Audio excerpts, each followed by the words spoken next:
प्रश्न का तो डॉक्टर रागिनी। अध्यक्ष जी, आपका आभार कि आपने प्रश्न पूछने का अवसर दिया। हालांकि मंत्री जी अब लगता है आगे प्रश्नों के जो उत्तर हैं वो देना नहीं चाहते हैं, इसीलिए विभाग को बेचने की पूरी तैयारी करके बैठे हुए हैं। और अध्यक्ष जी, कल जबकि प्राइवेटाइजेशन की जब बात चल रही थी, मंत्री जी ने बहुत बड़े बड़े भाषणों में बड़ी बड़ी बातें करी और ये कहा कि समाजवादी समय में बच्चे तारों पे झूला झूलते थे, महिलाएं साड़ियाँ सुखाती थी। नहीं मंत्री जी, देखिए हम समाजवादी सच हमेशा एक्सेप्ट करते हैं, झूठ नहीं बोलते हैं। और सच था तो पूरी बात भी सुन लीजिए मंत्री जी। जिस समय एक मामूली से किसान का बेटा, एक छोटा सा अध्यापक 1989 में उत्तर प्रदेश में जिस समय उन्होंने कमान को संभाला, उस समय उत्तर प्रदेश में बड़ी कठिनाइयों का सामना करना पड़ा। उस समय ना बिजली थी, ना पानी थी, ना सड़क था। उस माहौल में, उस माहौल से लेकर के जब आप लोग 2017 में आपने सरकार बनाई है, समाजवादियों ने आपको 17,000 मेगावाट का उत्पादन कर करके आपको यहाँ पे पहुंचाया। लेकिन अध्यक्ष जी, मंत्री जी बहुत बड़े बड़े दावे करते हैं, बहुत बड़ी बड़ी बातें करते हैं। आपकी सरकार ने उस 17,000 मेगावाट को डबल तक करके नहीं कर पाए। सिर्फ 8,000 का उत्पादन करके आप अपने आप से भवाई लूटते हैं। अध्यक्ष जी, मेरा सवाल मंत्री जी से था, बार बार आज भी उन्होंने कहा कि 75 वर्षों में आपने क्या किया, बार बार आम और बबूल का हवाला देते हैं। मुझे लगता है आप गुजरात की ब्यूरोक्रेसी में कुछ ज्यादा ही व्यस्त थे कि उत्तर प्रदेश की जो हमारी पॉलिटिकल हिस्ट्री है उसको अच्छे से देख नहीं पाए। और मंत्री जी, मैं आंकड़ों के साथ आई हूँ।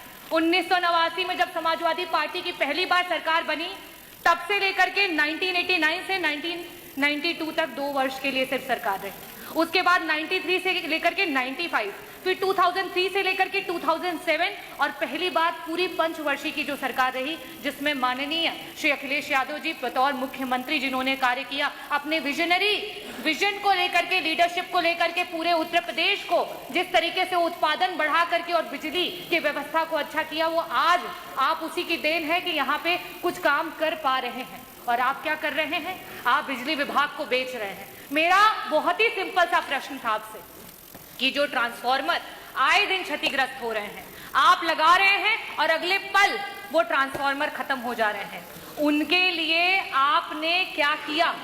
आपसे मैंने पूरे आपके कार्यकाल का आंकड़ा भी नहीं मांगा था, सिर्फ आपसे कहा था कि मात्र 2 वर्षों का आंकड़ा दे दीजिए कि इस प्रकार के कितने ट्रांसफार्मर हैं। और बड़े खेद के साथ बताऊंगी कि उस आंकड़े में सिर्फ उत्तर आया 1%। क्या मानूं इस 1% को? हजारों में मानूं, लाखों में मानूं या करोड़ों में मानूं? मंत्री जी, आज निजीकरण शायद इसीलिए कर रहे हैं क्योंकि ये मंत्रालय को खुद अपने ऊपर विश्वास नहीं रह गया है। तो जब आपको अपने विभाग पे विश्वास नहीं रह गया है तो जनता को क्या विश्वास रहेगा? मेरा दूसरा प्रश्न आपसे ये है, क्योंकि समय की बाध्यता हो चुकी है और मंत्री जी वैसे भी जवाब देना नहीं चाहते हैं, तो मैं आपसे दूसरा प्रश्न ये करूंगी कि पहले जब ट्रांसफार्मर्स बनाने के लिए और उसके टेंडर दिए जाते थे तो ऐसी कंपनियों को दिया जाता था जिन्हें ट्रांसफार्मर बनाने आता था, जिनका उसमें एक्सपीरियंस था। आपकी सरकार में उन टेंडर्स को उठा करके ऐसे ऐसे लोगों को टेंडर दिया गया है जिन्हें ट्रांसफार्मर्स के बारे में कोई भी, जिस तरीके से कल हमारे बीच में ओम प्रकाश जी ने भी कहा कि मोंटी कार्लो जैसी कंपनियों को एबीसी वायर बनाने के टेंडर दिए जा रहे हैं, आपके सरकार में सिर्फ गरीबों की कमर तोड़ने का काम किया जा रहा है। मेरा लास्ट में सिर्फ यही प्रश्न है कि क्या सरकार वापस से मंथन करेगी, वापस से सोचेगी कि इस निजीकरण को रोका जाए? किस तरीके से निजीकरण को रोक करके अपने आप को मौका दीजिए, अपनी सरकार को एक बार मौका दीजिए, क्योंकि जनता वादा खिलाफी करती नहीं है और अगर आप करोगे तो जनता फिर आपको छोड़ेगी।